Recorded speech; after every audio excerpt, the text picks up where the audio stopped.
মুখ্যমন্ত্রী মমতা বন্দ্যোপাধ্যায়ের জেলা সফরের আগে নন্দীগ্রামে খুন তৃণমূল কর্মী।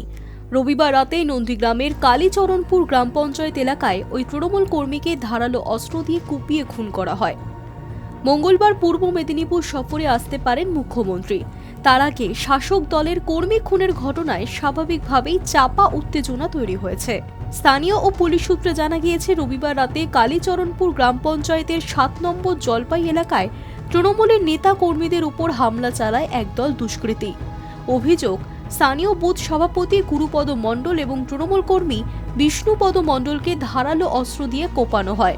তাদের চিৎকারে স্থানীয় বাসিন্দারা বেরিয়ে এলে পালিয়ে যায় দুষ্কৃতীরা। স্থানীয় বাসিন্দারাই বিষ্ণুপদকে গুরুতর জখম অবস্থায় তমলুক জেলা সদর হাসপাতালে নিয়ে গেলে রাত ১:৩০ নাগাদ তার মৃত্যু হয়। গুরুপদ বর্তমানে নন্দীগ্রাম সুপার স্পেশালিটি হাসপাতালে চিকিৎসাধীন রয়েছেন। দলীয় কর্মীদের উপর হামলার ঘটনার প্রতিবাদে নন্দীগ্রাম জুড়ে অনির্দিষ্টকালের জন্য বন্ধ ডেকেছে তৃণমূল। দোষীরা গ্রেফতার না হওয়া পর্যন্ত এই বন্ধ চলবে বলেই জানিয়েছে স্থানীয় তৃণমূল নেতৃত্ব। রবিবার তমলুক এগ্রিকালচার সোসাইটির নির্বাচন ঘিরে বিজেপি তৃণমূল সংঘর্ষে উত্তপ্ত হয়ে উঠেছিল নন্দীগ্রাম ১ নম্বর ব্লকের কাঞ্চননগর গ্রাম। বুথ দখলকে কেন্দ্র করে পুলিশের সামনেই চলে বোমাবাজি। ওই নির্বাচনে শুধু নন্দীগ্রামেই জিতেছে বিজেপি, জেলার বাকি সর্বত্রই তৃণমূল জিতেছে। নির্বাচনের ফল প্রকাশের কয়েক ঘন্টা পরেই তৃণমূলের দুই নেতা কর্মীদের উপর হামলায় বিজেপির বিরুদ্ধে সুর চড়িয়েছে শাসক দল। গতকাল ল্যান্ড ডেভেলপমেন্ট ব্যাংকের নির্বাচন ছিল।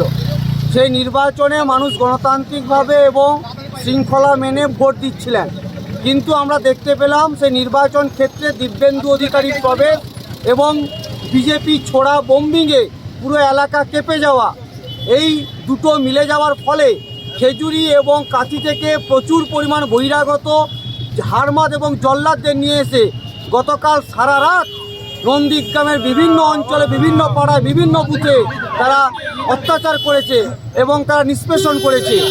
এবং শুধু তাই নয়, আমাদের কালীচরণপুর অঞ্চলে ৭ নম্বর জলপাই বিষ্ণুপদ মণ্ডল, তাকে ভোজালির কোপ মেরেছে বিজেপি আশ্রিত দুষ্কৃতীরা এবং ওই এলাকার বিজেপি নেতৃত্বরা। সে গতকাল রাত্রে তমলুক হাসপাতালে একটা ৩৮ মিনিটে তিনি পরলোক গমন করেছেন, আমাদের ছেড়ে চলে গেছেন আমাদের কর্মী। যদিও হামলার অভিযোগ অস্বীকার করেছে বিজেপি। সম্পূর্ণ পারিবারিক বিবাদের জেরেই এই হামলা বলে জানিয়েছেন বিজেপির তমলুক সাংগঠনিক জেলার সম্পাদক Meghnath Pal. Hi news network.